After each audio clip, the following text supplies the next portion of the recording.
Welcome back to the Figure Fourcast. I am one half of your hosts, King Damo, and I'm joined once again by Sammy Drip Drip.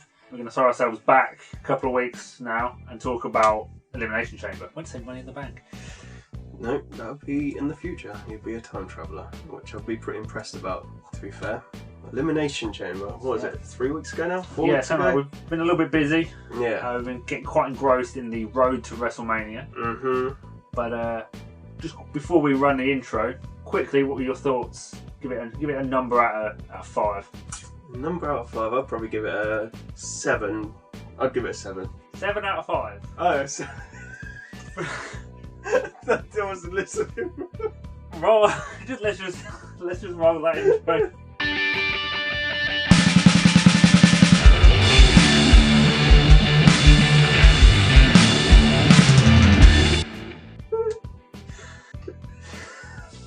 Why would you grade that out of 5?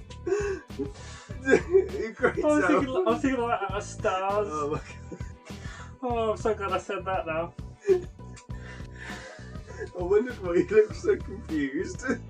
Oh, right, let's compose ourselves. Oh man. Oh fuck. Right, I'm good. So I clearly thought it was a good show. Yeah, great show. I really enjoyed it. Even it's always one of those weird ones between Royal Rumble and WrestleMania. A lot of stories are just kind of plodding along, trying to get the pieces to fall into place. But pretty much all of the action, best I can remember now, really good, and it furthered storylines where it needed to be and paid off some of them where we didn't quite expect them to be wrapped up. Yeah, we had a couple of good Elimination Chamber matches, some really good spots. Yeah. The Montez Ford spot where he sort of curled up into a ball at the top of the chamber and fell, and the Johnny Gargano one. Did he Hurricane Rana Seth off the top? Yes. Yeah. That's what happened, wasn't it? I wanted a frog splash off at the top of the pod, but at the same time, fair play to Montez Ford for not wanting to do that. Yeah. I certainly wouldn't want it either. Would have looked cool, but I'm not going to begrudge anyone who doesn't want to do it. To be fair to him. And we had someone go through a pod, didn't we? I remember someone going through a pod. I can't remember who it was. Ooh, trying to think, looking over the name. I feel like it was in the women's match. Was it not Bronson Reed? Did he not go through a pod? I mean, he's the obvious one, isn't he? It has been a couple of weeks, so some of the finer details are a bit foggy. Yeah. But let's start at the top of the card, the Women's Elimination Chamber match. Yeah. Great one to start with for a Raw Women's Championship match at WrestleMania. Uh-huh. We kind of went into it expecting Asuka to win. I think we both predicted. I think I picked Raquel Rodriguez actually. Oh, okay. But sort of looking in hindsight, obviously it was the clear choice for Asuka. It was one where there was a couple of ways they could have gone. Yeah. So it's something that WWE have been doing quite well with at the moment on their booking is that there might be an obvious choice, but there's also a couple of unobvious ones that could still happen. Like, it wasn't impossible that Raquel Rodriguez or someone like Liv Morgan could walk away with a win and go on to that match. But the favourite was Asuka, and she did pick up a win. And it's a match I wanted to see. The build has been not quite what I would have wanted, but I'm still looking forward to that match at Mania. I think it's going to be one of the good ones. Hopefully they're all good, but yeah, I mean the build's been crap. Let's be straight about it. But then so was the build to Sasha against Bianca, if you remember that. And the match itself at Mania was probably one that stole the show. So I guess we can hope as something similar happens. Wise podcast host once said, if the matches are good, the show will be good. Exactly that, yeah, exactly that. But Asuka, yeah, definitely the right choice now looking back at it. For me, it was kind of an anyone but Natalya. She was only in there for the Canadian type thing, wasn't she? Because it was in Montreal. But yeah, it was a solid match, and I think it was the match that opened the show. Yeah. Off the top of my head, so yeah, a good way to start the show. It's always a tricky spot, the show opener, but they normally give it to that kind of work rate match. But I suppose when you've got two of these big stipulation matches on a show, you kind of got to open with one of them so that you've got enough time on the show for you to kind of put it to the back of your mind and then enjoy the next one. And that was something that was done quite well here. I think it was the show overall was paced pretty well. Yeah. But a great match. Next match we had, it was short, less than 5 minutes. I guess we kind of expected that with two massive men. We had Lashley against Lesnar. I didn't hate the match at the time, but now looking back on it with a couple of weeks of post Elimination Chamber booking decisions, it feels very weird. So at the time I thought, okay, ends in a DQ. Bobby kind of looks strong because Brock's having to get himself disqualified so he doesn't lose, protects the hurt lock, and puts Brock in a bit of a weird back foot position, which you could build on to a Mania match. And on the night, that's what I thought they were going to do. And I thought we were going to get this cool dynamic of Brock being Brock Lesnar a bit on the back foot and a little bit unsure of himself. I thought it would be a really good show. It's obviously not what they decided to do as we've gone forward. And for me, that's going to bring the whole match down because the payoff has been non-existent at the moment. Yeah, I kind of agree. I mean, Bobby Lashley has come out the worst of this because his opponent has left the company now for WrestleMania. Who knows? No one knows what's happening. Yeah. And Lesnar's just got a showcase match, which I'm quite looking forward to. So we'll see. I mean, it happened. I don't really have many thoughts on it. I was a bit disappointed at the time. It was an interesting talking point at the time, but now looking back, it kind of all feels like it's a little bit for nothing. Yeah. Now, next match that we had on the card was the Judgment Day, Balor and Ripley against Edge and Beth Phoenix. Now, I think we both predicted that the Judgment Day were going to win this match. Yeah. Whereas Edge and Phoenix won, which, I don't know, at the time I thought, why? Surely the obvious winner here is the Judgment Day going into Mania with Rhea Ripley challenging for the title. But, I mean, it's worked out alright in hindsight. Yeah, I thought the match was really good. I was a bit confused by the booking. It's not hurt the Judgment Day, which I suppose is the best thing we can hope for there. I still think Judgment Day should have won. I do. I think WWE has the problem of making wrestlers sometimes lose when they're going to win like a big match. You have it all the time with like the underdog just getting absolutely beaten down and they win the big match at the end, and they seem to do it with everybody. So it was weird for them to kind of put that in this one with Rhea losing. Hopefully it does mean she'll go on to win at Mania, but fingers crossed. The match was really good for a mixed tag match, which in WWE are oftentimes a bit of a letdown. Yeah, I mean, in the weeks after, it's led into the males story, hasn't it? So Edge against Finn Balor at Mania now in Hell in a Cell, which I guess if Finn Balor wins that, the payoff will be worth it. Yeah, exactly. Balor would never accept a Hell in a Cell match. He's already beaten Edge. Yeah. So, you know, these things happen. So I thought it was one of the better matches on the night, actually, and a lot better than I thought it would be. Because I'm not a massive fan of Beth Phoenix. I think she's really boring and she does stupid faces.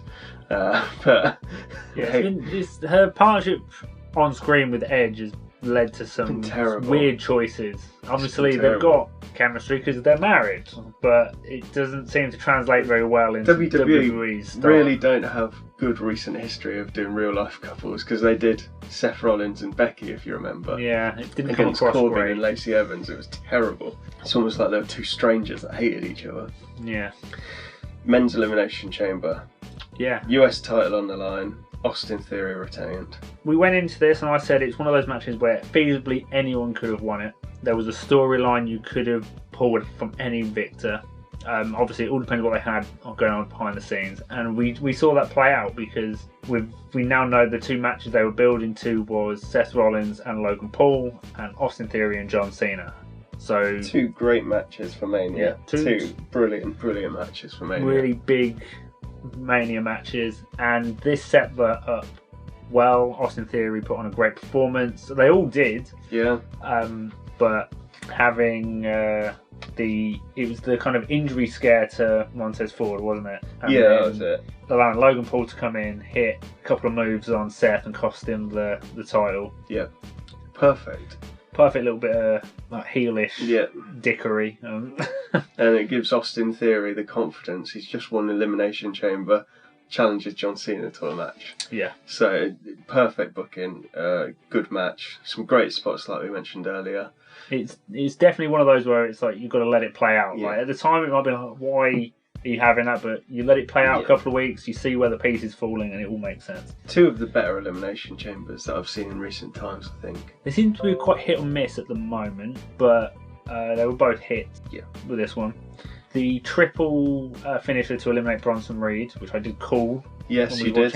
You did. Almost got it perfectly accurate. I just couldn't remember what Johnny Gargano's finisher was. But keeps him strong as well. It does. So it does. No one really looked bad coming out of this match, which is just about everything you can hope for. Main event time. The one we were all waiting for. Roman Reigns against Sami Zayn in Montreal. Yeah. The reaction that Sami got when he came out was incredible, as expected.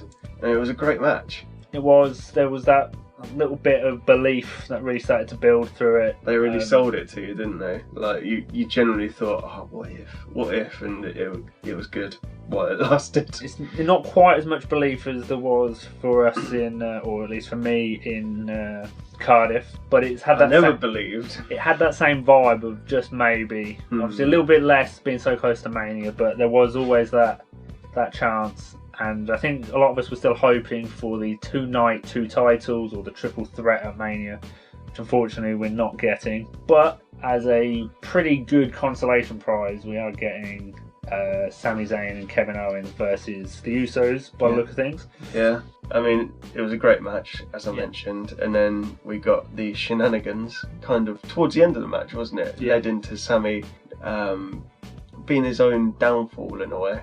Yeah. Getting distracted and losing. But, I mean, we've mentioned it before and a million other people have. I think it's got to be the best WWE story in my lifetime. Yeah. That I've been watching WWE. It's definitely got to be up there for most engaging, especially over the post social media era. There might be some storylines that individually stand out more from certain times. I remember as a teenager, I can't remember how old I've been, but getting really invested in the Randy Orton Triple H WrestleMania storyline. The home invasion, Randy just attacking all of the McMahons. I thought that storyline was so good at the time. This is better, but obviously that one's got the nostalgia little part for me. But yeah, it's undoubtedly this is the best thing WWE have done in a long time, and it's getting 2 big matches at Mania. It's going to carry on post Mania. There's obviously going to be fallout from it, which could potentially lead all the way into next Mania. And this was another great chapter in it on the night. Even our friend who's just started getting into wrestling was getting invested. He's invested, wasn't he? Yeah, and he hasn't seen the whole story throughout it. So, I mean, as a whole, obviously a very good pay-per-view, a 7 out of 5 pay-per-view. So it's up there, man. Yeah, I think the energy from the main event really helps carry the show. Although the in-ring action was great in every match, I think without the main event being where it was, it wouldn't kind of have the same feel to the show. But that's really like elevating WWE at the moment, is how, especially the pay-per-views or PLEs, how invested we are in this main event story is really tiding it over. So to finish up, what would you rank it out of 5? I would probably say 3.5 to 4. I think you could might be being a little bit generous to give it a 4, but I think so. But I always think with being here in the UK, if you get to 5 o'clock in the morning and you don't feel like you wasted your night, it's a good show. Yeah. And it's been quite a while since we've had one of those where I wish I didn't stay up to watch it, and they've all been hits so far. I'm so glad they moved to Saturdays. Yes, a million times. Makes it a lot easier. And long may this run of hits continue from WWE, is all I'll say. Well, there we have it. That's our Elimination Chamber review, thoughts on the show. Yeah, sorry about any technical issues throughout. Hopefully we've been able to get everything fixed and working.